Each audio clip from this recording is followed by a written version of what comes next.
October 5, 1967. Israel begins a six-day war against the Arab countries, explaining this by the desire to get ahead of the Arab attack. But the prerequisites for this were not only in religion.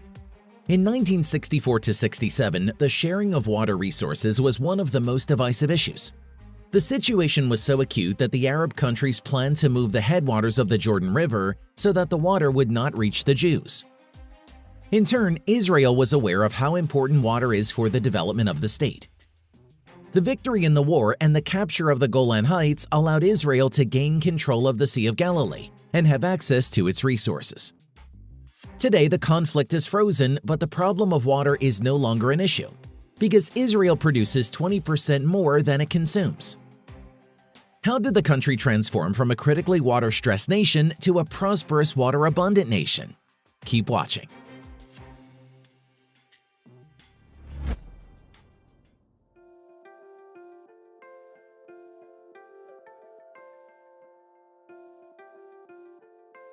As soon as Jewish settlers began to arrive in the territory of modern Israel in the early 20th century, it became clear that there was not enough water. 60% of Israel is classified as arid, the rest is semi-arid. It rains only in winter from November to March and mostly in the northern and western parts of the country.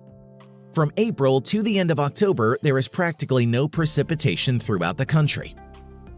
Even before gaining independence, the Israelis created the future state company Mekarot and began to develop water supply according to a single principle, using the achievements of science and technology.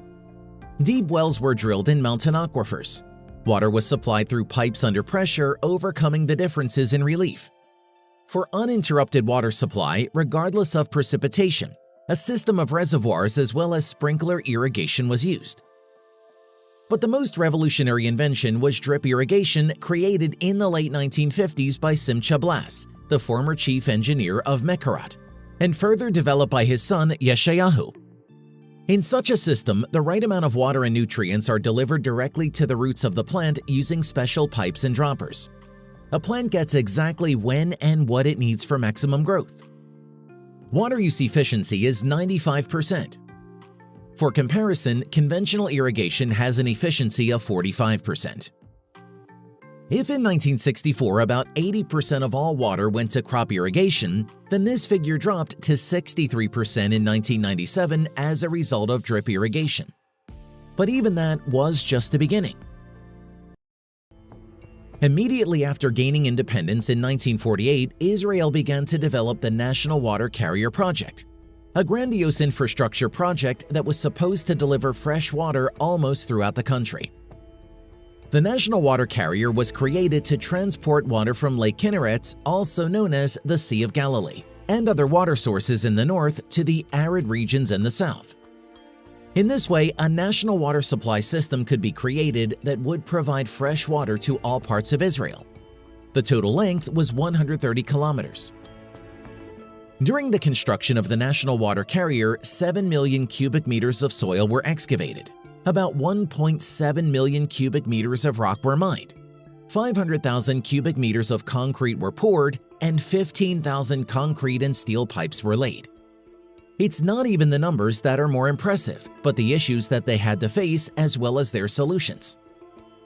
For instance, the withdrawal of water from the Sea of Galilee required engineers to cut down a mountainside and install a pumping station in the vacated space. It pumps water through an underground pipe with 30,000 kilowatt pumps. Such incredible power is needed in order to raise water 250 meters up. Further, the water flows in an open channel and again enters the pumping station, which pumps at another 115 meters up. Often, the Mekarot engineers had to tunnel through the mountains to overcome uneven terrain. And for crossings with other water sources, special U-shaped pipes were used, which worked according to the law of communicating vessels and allowed water to be transported. Sometimes the bend of such pipes was up to 150 meters. At the time of its opening in 1964, the National Water Carrier became the main supplier of water for agriculture as well as Israeli cities. Simultaneously with the opening of the National Water Carrier, another significant event took place, which went unnoticed but was of great importance in the future.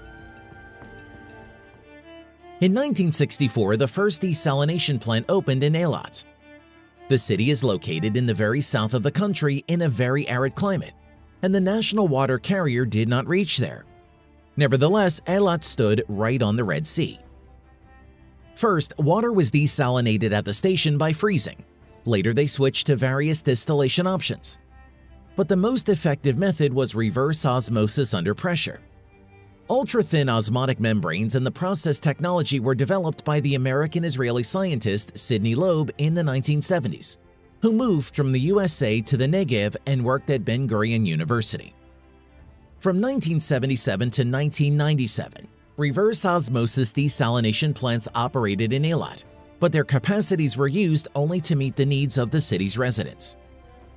The country understood that it was impossible to simply increase consumption. It was necessary to change the approach to the efficiency of water use. Therefore, Israel began to actively use treated wastewater again. In 1969, a station was built for Tel Aviv, which treated about 130 million cubic meters of wastewater annually for use in agriculture. A year later, there was an outbreak of cholera due to the illegal irrigation of lettuce plantations with raw sewage. Since then, investments in wastewater treatment have increased. Today, Israel treats 86% of all its wastewater. That's 400 billion liters a year. What is more, about 230 reservoirs are used in the country for storing treated wastewater with their subsequent use in agriculture. For almost 30 years, Israel had enough water from the Sea of Galilee and underground aquifers. But in the second half of the 1990s, the country began to experience a shortage of this resource again. The reason was the growing consumption of water with an increase in population and living standards. And the drought of 1998 to 2002 intensified the effect. All this has led to a sharp decrease in the water level in the reservoirs and a shortage of 500 million cubic meters of water annually. Each news release in the country ended with up-to-date information about the water level in the Sea of Galilee. Israel realized that a new solution had to be found. First, measures were stepped up to reuse treated wastewater. In parallel, a social campaign was held to reduce consumption and efficiency of water use. But the main solution was desalination. First, in 1997, Israel's first full-fledged, high-capacity seawater desalination plant was launched in Eilat. But its capacity was still not enough in reference to the whole country.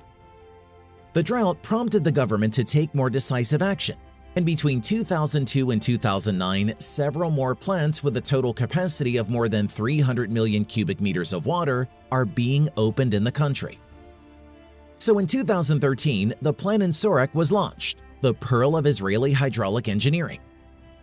The initial capacity was 150 million cubic meters and was later expanded to 300 million. It is one of the 5 largest desalination plants in the world and the largest in the world to operate entirely based on reverse osmosis technology. What is the result? Today, about 60% of Israel's domestic water needs are met by desalination. Thanks to this dramatic change in freshwater sources, Israel's consumption of water from the Sea of Galilee has dropped from 500 million cubic meters in 2002 to just 25 million cubic meters in 2019. Moreover, due to the surplus, it became possible to supply desalinated water back to this reservoir, the level of which decreased during the drought of 1998 to 2002. But that's not all. Israel also uses the surplus of water to restore the levels of mountain aquifers, which are non-renewable. To do this, floodwaters, rainwater, and treated sewage are collected in reservoirs, which are then pumped into other special water bodies. More importantly, the process is very cheap and the pumping costs are $20 to $30 per 1,000 cubic meters. Thus, due to technology as well as rapid response to emerging challenges and rational use of water, Israel was able to achieve an abundance of this vital resource. The country was able to ensure the availability of clean drinking water for its citizens, as well as sell it to neighbors. Today, Israel is the only country in the world where the desert is shrinking thanks to irrigation.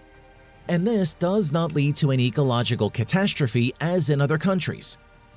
And since many countries in the world are in a situation very similar to Israel, Perhaps they should learn and customize these methods, shouldn't they?